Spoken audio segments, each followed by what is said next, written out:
Channel Dengar Buku Official mempersembahkan audiobook sebuah seni untuk bersikap bodoh amat karya Mark Manson. Selamat mendengarkan. Bab 2, kebahagiaan itu masalah. Sekitar 2.500 tahun lalu, di kaki bukit Himalaya yang sekarang dikenal dengan Nepal, tinggallah di sebuah istana yang megah, seorang raja yang menunggu kelahiran seorang putra. Terhadap anaknya ini, sang raja memiliki sebuah ide besar. Ia akan membuat hidup anaknya sempurna. Putra mahkota tidak akan pernah mengenal apa yang disebut penderitaan. Setiap kebutuhan dan keinginannya senantiasa akan dipenuhi. Raja mendirikan dinding yang tinggi mengelilingi istana untuk mencegah pangeran mengetahui dunia luar. Ia memanjakan anaknya, melimpahinya dengan makanan dan hadiah, mengelilinginya dengan para pelayan yang melayani setiap rengekannya. Dan seperti yang direncanakan, anak tersebut tumbuh tanpa mengenal kejamnya kehidupan manusia. Seluruh masa kecil pangeran berjalan seperti ini. Meskipun mendapat kemewahan dan kelimpahan, pangeran itu menjadi anak muda yang judes. Tidak lama, setiap pengalaman terasa hampa dan tidak bernilai. Masalahnya adalah, apapun yang diberikan sang ayah tampak tidak pernah cukup, tidak pernah berarti apapun. Di suatu malam yang sudah larut, pangeran menyelinap keluar istana untuk melihat apa yang ada di balik dinding. Ia menyuruh salah satu pelayan untuk mengantarkannya ke desa setempat, dan apa yang ia lihat di sana menakutkannya. Untuk pertama kali dalam hidupnya, pangeran menyaksikan penderitaan manusia. Dia melihat orang sakit, orang lanjut usia, gelandangan, orang yang kesakitan, bahkan orang yang sekarat. Si pangeran kembali ke istana dan mendapati dirinya berada dalam sejenis krisis eksistensial. Karena tidak mampu mencerna apa yang dilihatnya barusan, ia menjadi galau atas semua perkara dan banyak mengeluh. Dan, seperti anak muda pada umumnya, pangeran pada akhirnya menyalahkan ayahnya atas segala hal yang telah dilakukan sang ayah kepadanya. Masalahnya terletak pada kekayaan, pikir pangeran, dan itu membuatnya sangat menderita, sehingga hidupnya terlihat begitu tak berarti. Ia pun memutuskan untuk melarikan diri. Namun tanpa disadari, pangeran justru menjadi seperti, bahkan melebihi ayahnya. Ia memiliki ide besar juga. Ia tidak hanya akan melarikan diri, dia berencana melepaskan kekayaannya, keluarganya, dan semua miliknya, lalu tinggal di jalanan, tidur di tempat kotor seperti binatang. Di sana, ia akan membuat dirinya kelaparan, tersiksa, dan mengemis sisa makanan dari orang asing sepanjang hidupnya. Malam berikutnya, pangeran menyelinap keluar dari istana lagi. Kali ini ia tidak pernah kembali. Selama bertahun-tahun ia hidup seperti seorang gelandangan, sampah masyarakat yang dibuang dan dilupakan, seperti kotoran anjing yang mengerak di bagian paling bawah tiang totem sosial. Dan seperti yang direncanakan, pangeran sangat menderita. Dia merasakan penderitaan lewat penyakit, kelaparan, rasa sakit, kesepian, dan membusuk. Dia menghadapi jurang kematian. Cukup sering hanya makan satu keping kacang setiap hari. Beberapa tahun berlalu, lalu beberapa tahun lagi. Dan kemudian, tidak ada yang terjadi. Sang pangeran mulai menyadari kalau hidup yang penuh penderitaan ini tidak seperti yang diharapkannya. Ini tidak memberi pencerahan yang dimaui. Ini tidak berhasil mengungkap misteri dunia atau tujuan akhir dunia yang lebih dalam. Malahan, pangeran menemukan jenis pemahaman yang selalu ada dalam benak sebagian orang, bahwa penderitaan sangat menyebalkan dan tidak ada maknanya juga. Sama halnya dengan kekayaan, penderitaan tidak akan bernilai jika dilakukan tanpa ada tujuan.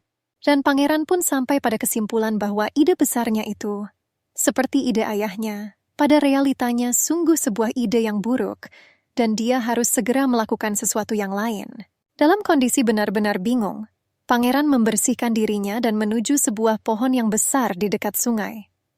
Ia memutuskan untuk tetap duduk di bawah pohon itu hingga ia mendapat ide besar lainnya. Seperti yang dikisahkan dalam legenda, si pangeran yang bingung itu bertapa di bawah pohon selama 49 hari.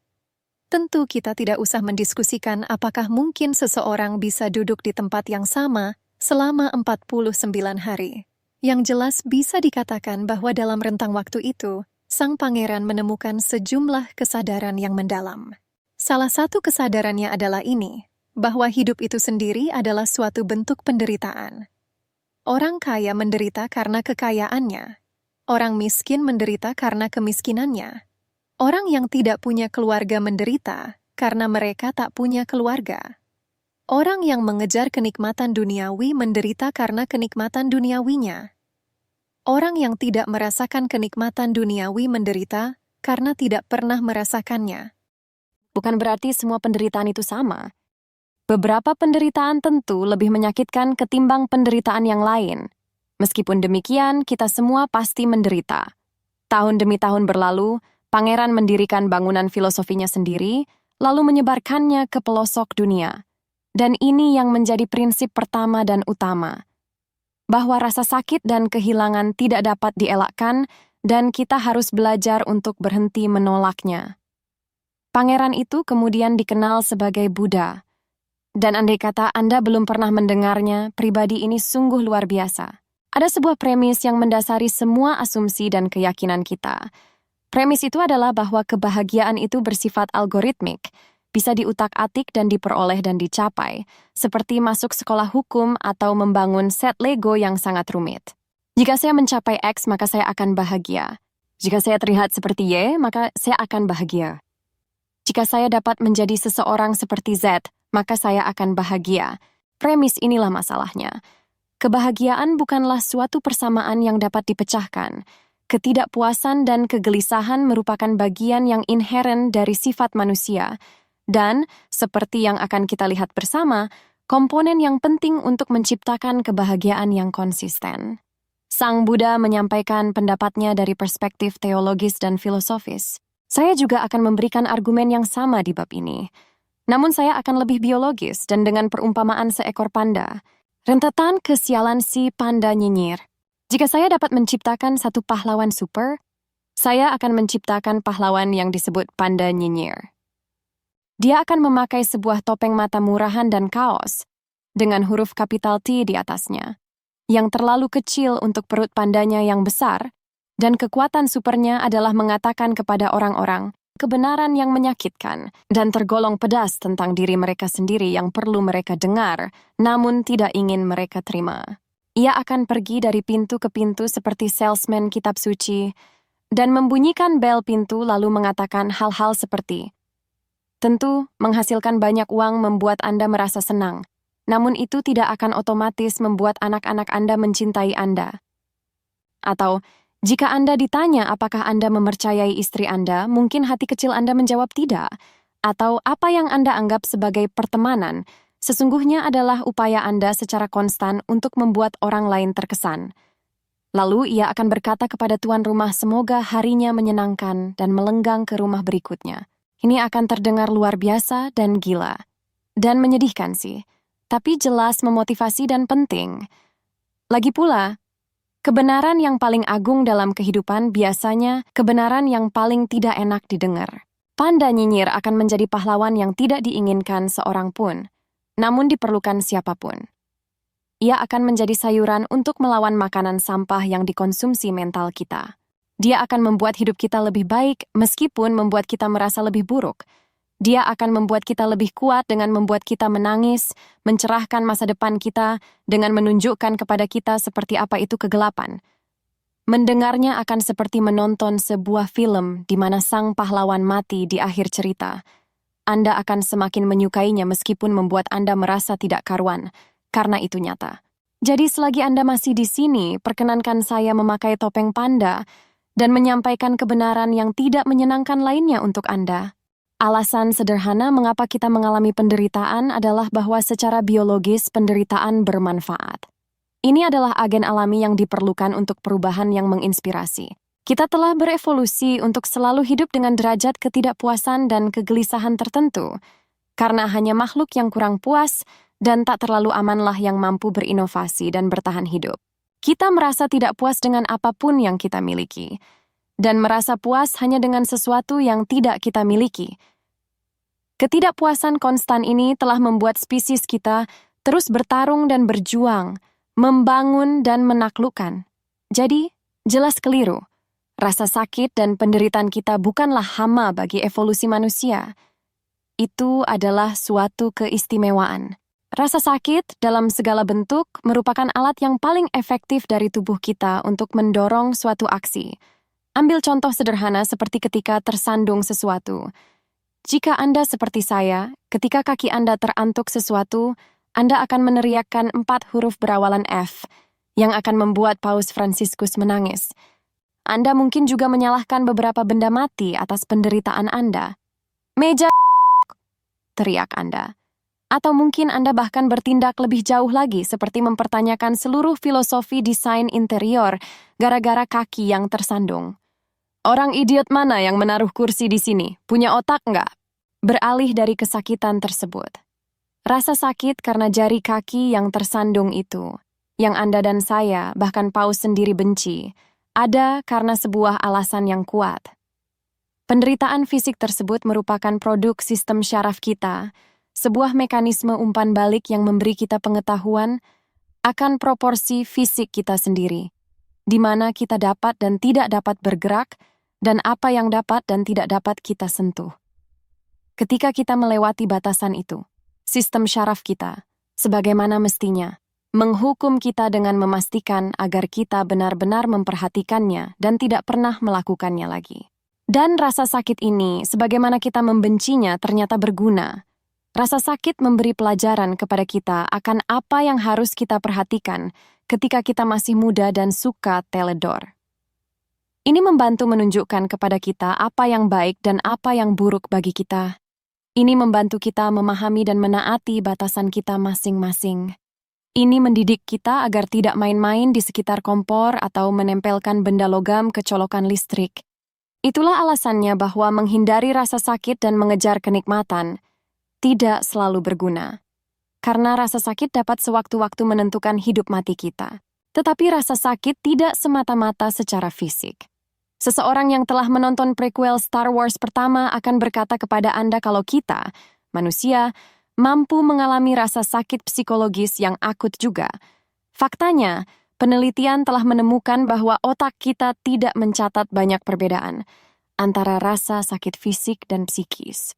Jadi ketika saya bercerita kepada Anda tentang pacar pertama saya yang selingkuh dan mencampakkan saya, dan itu membuat saya merasa seperti ada alat pemecah es yang dimasukkan pelan-pelan ke tengah-tengah jantung saya, kenyataannya memang kejadian ini sangat pedih, persis seperti ditusuk perlahan dengan alat pemecah es tepat di tengah jantung. Sama halnya dengan rasa sakit fisik, rasa sakit psikologis merupakan indikasi adanya sesuatu yang keluar dari keadaan wajar. Ada beberapa batasan yang telah dilanggar. Dan seperti rasa sakit fisik, rasa sakit psikis kita tidak selamanya buruk atau bahkan tidak diinginkan. Dalam beberapa kasus, mengalami rasa sakit emosional atau psikis justru menyehatkan atau perlu. Seperti halnya jari kaki yang terantuk, mendidik kita untuk tidak lagi tersandung meja, derita emosional akibat penolakan, atau kegagalan mengajarkan kita bagaimana cara mencegah kesalahan yang sama di masa depan. Dan inilah hal yang sangat berbahaya dari suatu masyarakat yang dari hari ke hari selalu mengelak dari ketidaknyamanan hidup yang jelas-jelas ada. Kita kehilangan manfaat dari mengalami dosis rasa sakit yang menyehatkan, sebuah kerugian, karena kita terputus dari kenyataan dunia di sekitar kita. Anda boleh saja ngiler dengan ide tentang kehidupan yang bebas dari masalah, penuh dengan kebahagiaan yang tidak pernah berakhir, dan kasih yang abadi. Namun di bumi ini masalah tidak pernah berakhir. Sungguh, masalah tidak akan pernah selesai. Si panda nyinyir baru saja mampir. Kami minum margarita dan dia mengatakan kepada saya tentang semua hal itu. Problem tidak ada habisnya, katanya. Masalah-masalah itu sekadar meningkatkan diri. Warren Buffett punya masalah keuangan. Gelandangan mabuk yang tergeletak di Quick E-Mart juga punya masalah keuangan. Bedanya, masalah keuangan yang dihadapi Buffett lebih baik ketimbang gelandangan itu. Begitulah kehidupan. Pada intinya, hidup hanyalah rentetan masalah yang tidak ada ujungnya, Mark. Ujar panda itu. Dia menyeruput minumannya dan membetulkan letak hiasan payung merah jambu kecil di gelasnya. Solusi terhadap satu masalah hanya akan menciptakan masalah lain. Waktu berlalu. Kemudian saya heran dari mana panda tukang ngoceh ini datang. Dan hei, siapa yang membuat margarita ini? Jangan mengharapkan suatu kehidupan yang bebas dari masalah, kata panda. Tidak ada hal seperti itu. Sebaliknya, berharaplah akan hidup yang penuh dengan masalah-masalah yang baik. Setelah itu, ia meletakkan gelasnya, membetulkan letak sombreronya, dan berjalan heroik menuju matahari terbenam. Kebahagiaan berasal dari memecahkan masalah.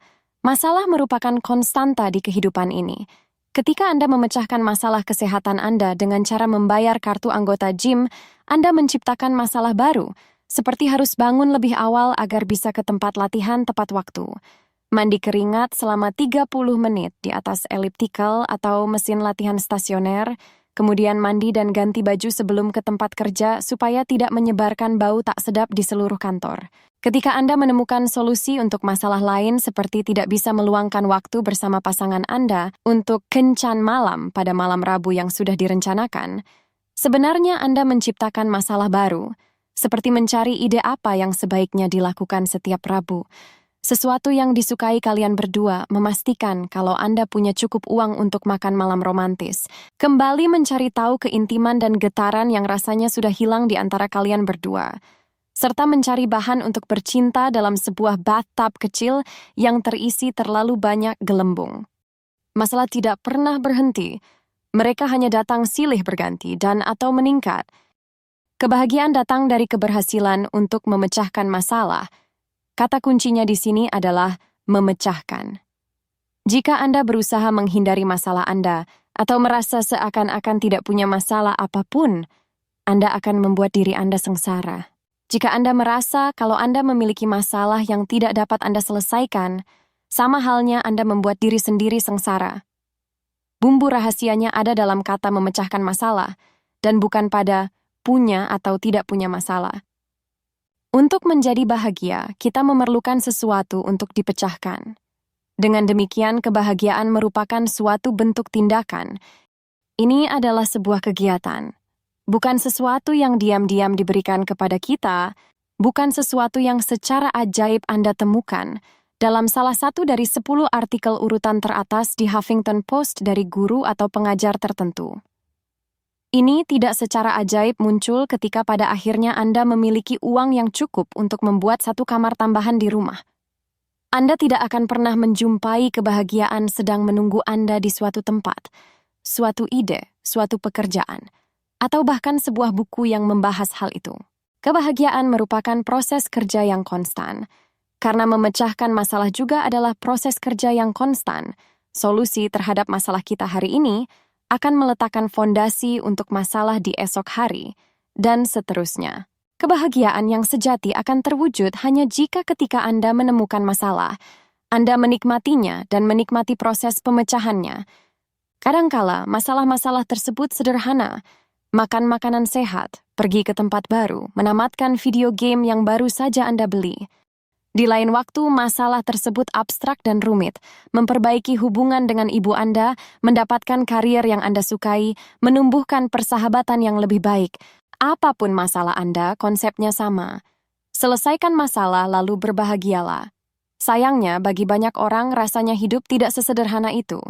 Itu karena mereka menghadapi masalah dengan paling tidak satu dari 2 cara berikut.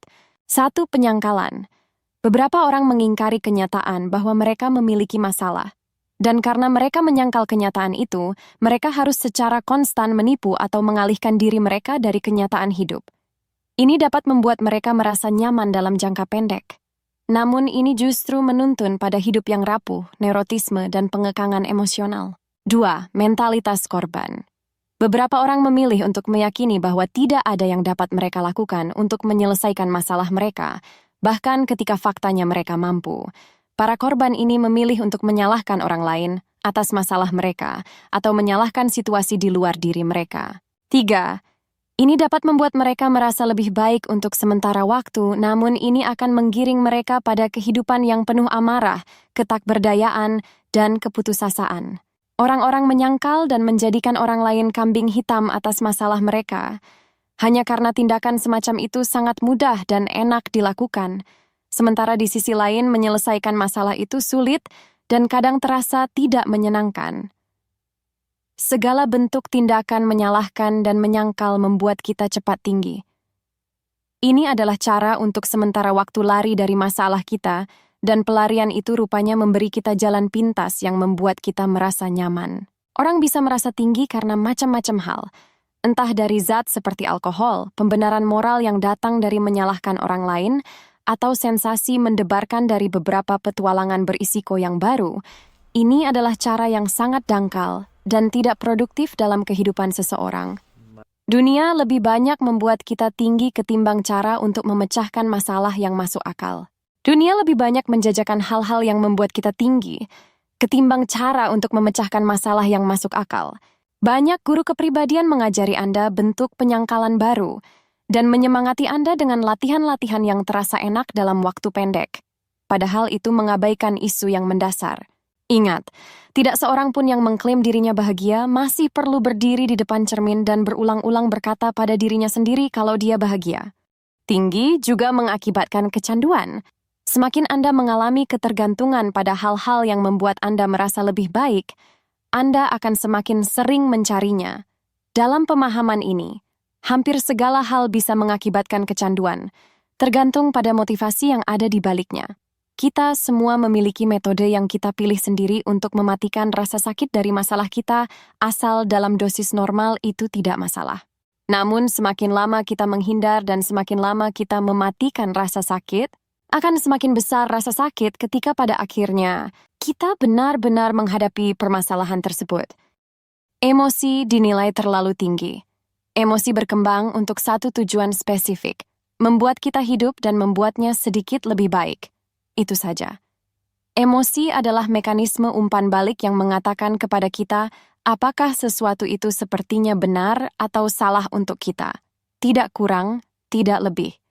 Seperti halnya rasa sakit akibat menyentuh kompor yang panas mengajari Anda agar tidak menyentuhnya lagi. Kesedihan karena kesepian mengajari Anda untuk tidak melakukan hal-hal yang membuat Anda merasa sangat kesepian lagi. Emosi hanyalah sinyal biologis yang dirancang untuk mengarahkan Anda ke perubahan yang bermanfaat. Tolong pahami, bukan maksud saya untuk memantik krisis paruh baya Anda, atau fakta bahwa ayah Anda yang pemabuk mencuri sepeda Anda ketika Anda masih 8 tahun dan Anda masih belum dapat melupakannya. Tapi ketika itu terjadi pada Anda, kemudian Anda merasa sedih, itu karena otak Anda berkata bahwa di situ ada suatu masalah yang belum tersentuh atau tidak terselesaikan. Dengan kata lain, emosi negatif adalah suatu panggilan untuk bertindak. Ketika Anda merasakannya, itu karena seharusnya Anda melakukan sesuatu. Emosi positif, sebaliknya, merupakan imbalan atas tindakan yang tepat. Ketika Anda mulai merasakannya, hidup akan terlihat sederhana dan tidak ada hal lain yang layak dilakukan selain menikmatinya. Dan, seperti hal-hal lain, emosi positif pun akan berlalu, seiring datangnya masalah-masalah baru. Emosi hanya sebagian dari persamaan dalam kehidupan kita, bukan seluruhnya. Hanya karena sesuatu terasa enak, tidak berarti itu baik. Hanya karena sesuatu terasa tidak enak, bukan berarti itu buruk. Emosi hanya pelang penunjuk jalan, anjuran yang disampaikan neurobiologi dalam diri kita, bukan perintah. Karena itu, sebaiknya kita tidak langsung mempercayai emosi kita sendiri. Malah saya yakin kalau kita sebaiknya membiasakan diri untuk mempertanyakan emosi kita masing-masing. Banyak orang diajari untuk menekan emosi mereka demi berbagai alasan pribadi, sosial, atau budaya, terutama emosi negatif.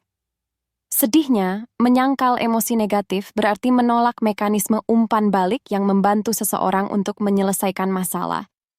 Sebagai hasilnya, banyak individu yang tertekan ini berjuang menghadapi masalah mereka sepanjang hidup. Dan jika mereka tidak bisa memecahkan masalah, mereka tidak bisa bahagia. Ingat, ada alasan di balik rasa sakit. Namun ada orang-orang yang mengenali emosi secara berlebihan. Semua hal dibenarkan hanya berdasar pada apa yang mereka rasakan. Oh, saya mematahkan kaca depan mobilmu. Itu karena saya sungguh marah. Saya tidak bisa menahannya. Atau, saya keluar dari sekolah dan pindah ke Alaska hanya karena rasanya itu keputusan yang tepat. Pengambilan keputusan berdasar intuisi emosional, tanpa dibantu penalaran agar tetap pada jalurnya, biasanya membuat sesak di akhir. Apakah Anda tahu siapa yang menyandarkan seluruh hidup pada emosinya? Balita dan anjing. Anda tahu selain balita dan seekor anjing, tai di karpet. Obsesi dan perhatian yang berlebihan terhadap emosi akan menggagalkan kita karena alasan sederhana, yaitu bahwa emosi tidak kekal.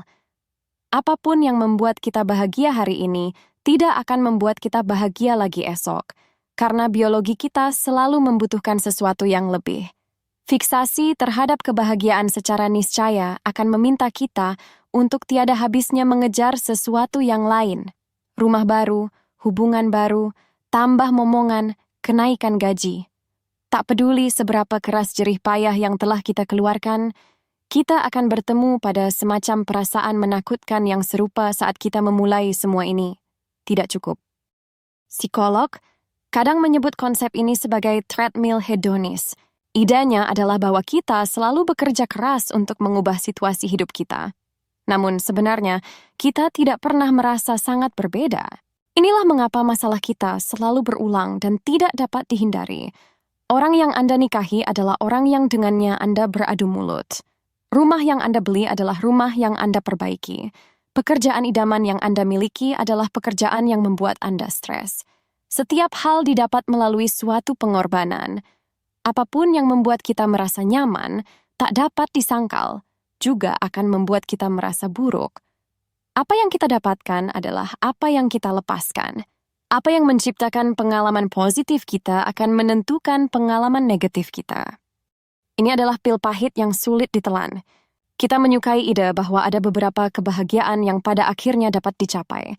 Kita menyukai ide bahwa kita dapat meringankan semua penderitaan kita secara permanen. Kita menyukai ide bahwa kita dapat merasa penuh dan puas dengan hidup kita selamanya. Tapi kita tidak mampu. Pilih medan juang Anda. Jika saya bertanya kepada Anda, apa yang ingin Anda raih dalam kehidupan ini?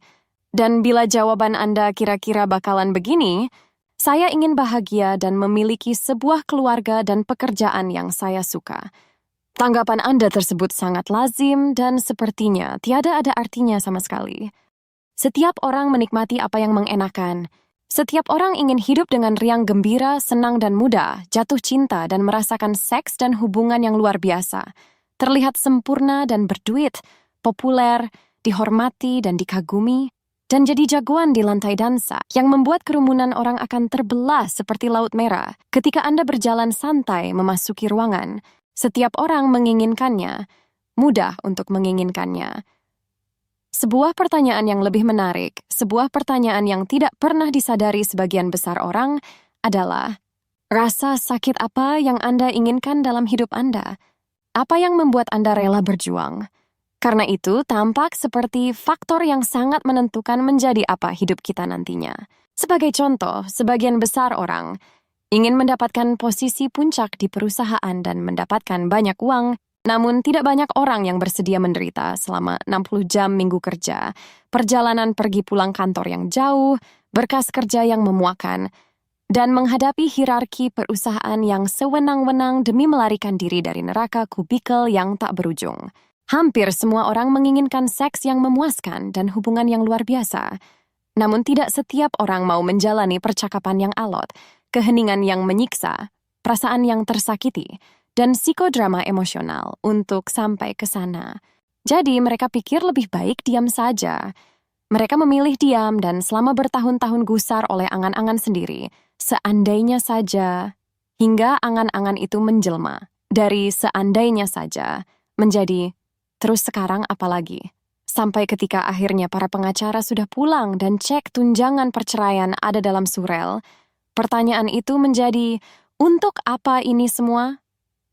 Jika bukan demi memenuhi standar dan harapan mediocre mereka yang dibuat 20 tahun sebelumnya. Lalu untuk apa? Karena kebahagiaan membutuhkan perjuangan. Kebahagiaan tumbuh dari masalah, kegembiraan tidak keluar dari tanah seperti bunga aster dan pelangi. Kepenuhan dan makna hidup yang nyata, serius, berumur panjang harus diraih dengan cara memilih dan mengelola medan juang kita sendiri. Entah Anda menderita karena rasa cemas dan kesepian, atau gangguan kompulsif obsesif, atau akibat seorang bos brengsek yang menghancurkan separuh jam kerja Anda setiap hari, solusinya terletak pada penerimaan dan keterlibatan aktif atas pengalaman negatif tersebut. Bukan dengan menghindarinya, bukan pula dengan adanya penyelamat yang datang. Orang-orang mendambakan fisik yang mengagumkan. Namun Anda tidak akan mencapainya kecuali Anda sungguh menghargai rasa sakit dan tekanan fisik yang menyertai aktivitas Anda di tempat kebugaran jam demi jam. Kecuali Anda rajin menghitung dan mengkalibrasi makanan yang Anda konsumsi. Merencanakan hidup Anda dalam porsi piring berukuran kecil. Orang ingin memulai bisnis mereka sendiri, tapi Anda tidak akan menjadi seorang wirausahawan yang sukses kecuali Anda mampu menghargai risiko, ketidakpastian, kegagalan yang datang berulang-ulang, investasi waktu gila-gilaan yang mungkin hanya demi sesuatu yang tidak menghasilkan apapun. Orang-orang menginginkan pacar, pasangan hidup, namun Anda tidak akan mampu menarik perhatian seseorang yang Anda sukai tanpa menghargai goncangan emosional yang disertai penolakan, mengatur ketegangan seksual yang tidak pernah tersalurkan, dan menatap kosong telepon yang tidak pernah berdering. Inilah bagian dari permainan cinta. Anda tidak akan pernah memenangkannya jika Anda tidak ikut bermain. Apa yang menentukan kesuksesan Anda bukanlah apa yang ingin Anda nikmati. Pertanyaan yang relevan adalah, rasa sakit apa yang ingin Anda tahan? Jalan setapak menuju kebahagiaan adalah jalan yang penuh dengan tangisan dan rasa malu. Anda harus menentukan pilihan. Anda tidak mungkin memiliki hidup yang bebas dari rasa sakit. Hidup tidak bisa selalu mekar seperti mawar dan fantastis seperti unicorn. Pertanyaan tentang kenikmatan tergolong mudah karena hampir semua orang punya jawaban serupa. Pertanyaan yang lebih menarik adalah tentang penderitaan. Derita apa yang ingin Anda hadapi? Itulah pertanyaan sulit yang perlu disadari. Pertanyaan yang sebenarnya akan mengantar Anda ke suatu tempat. Inilah pertanyaan yang dapat mengubah sebuah sudut pandang, sebuah kehidupan. Inilah yang membentuk saya dan Anda. Inilah yang menentukan pribadi kita dan yang membedakan kita, serta yang pada ujungnya menyatukan lagi kita semua. Selama masa remaja dan awal dewasa, saya berfantasi menjadi seorang pemusik, rockstar persisnya. Setiap kali mendengar musik dengan iringan gitar yang kencang, saya selalu menutup mata dan membayangkan diri saya berada di atas panggung. Memainkan gitar di tengah teriakan kerumunan penonton dan orang-orang pun pasti akan lupa diri mendengar permainan jari saya yang memukau. Fantasi ini bisa menghanyutkan saya selama berjam-jam. Bagi saya, pertanyaannya bukan bagaimana jika saya bisa di atas sana bermain di depan para penonton yang terus berteriak, tapi kapan? Saya harus merencanakan itu semua. Sederhana, saya harus terlebih dahulu menentukan waktu sebelum saya mencurahkan tenaga dan upaya untuk sampai di sana dan menorehkan nama saya. Pertama, saya harus selesai sekolah. Kemudian, saya perlu mendapatkan uang tambahan untuk membeli peralatan band. Lalu saya perlu mencari waktu luang yang cukup untuk berlatih. Selanjutnya, saya perlu membuat jaringan dan merencanakan proyek pertama saya. Kemudian, seterusnya hingga tidak ada yang perlu saya kerjakan. Meskipun saya terus memfantasikan ini lebih dari separuh usia saya, dalam kenyataannya hasilnya tidak pernah terwujud. Dan saya perlu waktu yang lama dan perjuangan yang melelahkan sampai pada akhirnya tahu alasannya. Saya tidak benar-benar menginginkannya. Saya jatuh cinta dengan hasil akhir. Bayangan saya di atas panggung, orang-orang menyoraki, menumpahkan emosi saya dalam nada yang saya mainkan. Tetapi saya tidak jatuh cinta pada prosesnya. Dan karena itu saya gagal. Berulang kali. Sial, bahkan kegagalan itu pun bukan hasil dari perjuangan apapun. Saya hampir tidak pernah berusaha. Kebosanan saat bermusik, koordinasi untuk menemukan grup band dan mengatur gladi kotor, rasa lelah mengadakan pertunjukan, dan sulitnya mengajak orang untuk datang dan membeli tiket. Senar yang putus, tabung amplifier yang meledak, mengangkut peralatan sebesar 20 kg ke dan dari tempat latihan tanpa mobil. Itulah gambaran impian yang serupa puncak gunung dan seseorang harus berjuang mendakinya. Dan dibutuhkan waktu yang cukup lama bagi saya untuk mengetahui bahwa saya tidak suka mendaki gunung itu. Saya hanya suka membayangkan puncak gunungnya.